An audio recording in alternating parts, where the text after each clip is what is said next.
ስለ እንጀራ ማቆያ ምን እንደሚጨመር ታውቃላችሁ ወይ? ከእንጀራ ማቆያ ጋር በተያያዘ ብዙ ሰዎች በተለይ ዲያስፖራዎች በእንጀራ ጉዳይ ላይ ብዙ ሀሳብ ይሰጣሉ። በተለያየ የቲክቶክ ፕላትፎርም ውስጥም አያለው። እኔ ዶክተር አሻግሬ ዘውድ እባላለሁ። በአዲስ አበባ ዩኒቨርሲቲ የምግብና የስነ ምግብ ማዕከል ተባባሪ ፕሮፌሰር ነኝ። ስለዚህ ዛሬ በሰጣችሁ መረጃ በዓለማችን እንግዲህ የተለያየ ምግቦችን ለማቆያ የምንጠቀምባቸው ሳይንሳዊ መንገዶች አሉ። እነዚህ የምንጠቀምባቸው ማቆያ መንገዶች በሀገራችን በዘመናዊ መልኩ የታሸጉ ምግቦች ላይ በጣም ይታወቃል። በባህላዊም የምንጠቀምባቸው ብዙ የምግብ ማቆያዎች አሉ። ህብረተሰባችን ግን እነዚህን ማቆያዎች ከዘመናዊ ምግብ ይልቅ ወደ ባህላዊ ምግቦቻችን ሲጨመሩ ብዙ እንዳይነካበት ፍርሃት አለው። ስለዚህ ከዚህ ከእንጀራ ማቆያዎች ጋር ብዙ የሚባሉ ነገሮች አሉ።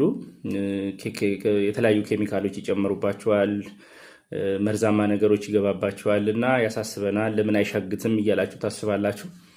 ከዚህ ጋር እያየ ግን ሀሳብ መስጠት የምፈልገው እኔ ዶክተር አሻግሬ በብዛት የምታወቀው በዚህ በእንጀራ ጥናት ውስጥ የመጀመሪያውን እንጀራ ሳይበላሽ ከ10 ቀን በላይ እንዲቆይ በማድረግ ያረኩት የምርምር ጥናት የመጀመሪያ የማስተርስ ጥናቴ ነው። ከ15 ዓመት በፊት ይህንን ጥናት ያጠናሁት በአዲስ አበባ ዩኒቨርሲቲ ተማሪ በነበርኩበት ጊዜ ችግሮችን በማየት 3000 ዓመታት በላይ እንጀራን ስንበላ ኖረነዋል። ግን ይሄ እንጀራ በየ3 ቀኑ ይሻግታል። ስለዚህ ማስተርስ ተማሪ በነበርኩበት ጊዜ የተለያዩ ኮርሶች እየወሰድኩኝ ከአድቫይዘሮች ጋር በመመካከር ለመመረቂያ ጽሑፌ ሳስብ ለምን ይሄንን አንድ ችግር መፍትሄ አልፈልግለትም እና እንጀራን ሳይሻግት እንዲቆይ ለምን አናረግም?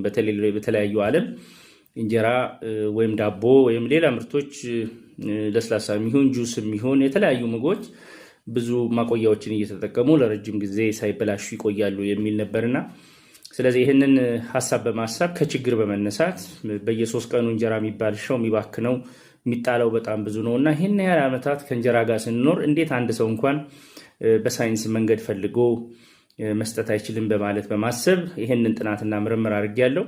ምርምሩም ለማድረግ የተነሳሁት እንግዲህ ሌላው ዓለም እንጀራ እንደዚህ አይነት የሚጋገሩ ምግቦችን ላይሻግት ሊያስቀምጥባቸው የሚሉትን መንገዶች ማንበብ ጀመርኩኝ። ሊትሬቸር በማንበብ ተገቢነታቸውንም ማጥናት ጀመርኩኝ። ከዛ ካነበብኳቸው ብዙ የፉድ ማይክሮባዮሎጂ፣ የፉድ ኬሚስትሪ፣ የኒትሪሽን መጽሐፎች ላይ እና በትምህርት ባገኘኋቸው በመረዳት አንድ ምግብ ለረጅም ጊዜ ሳይበላሽ ለማቆየት የተለያዩ መንገዶች መጠቀም እንችላለን። ማድረቅ ሊሆን ይችላል ለረጅም ጊዜ እንደ ቋንጣ፣ ጨው ስንጨምርበትም ያው ጨው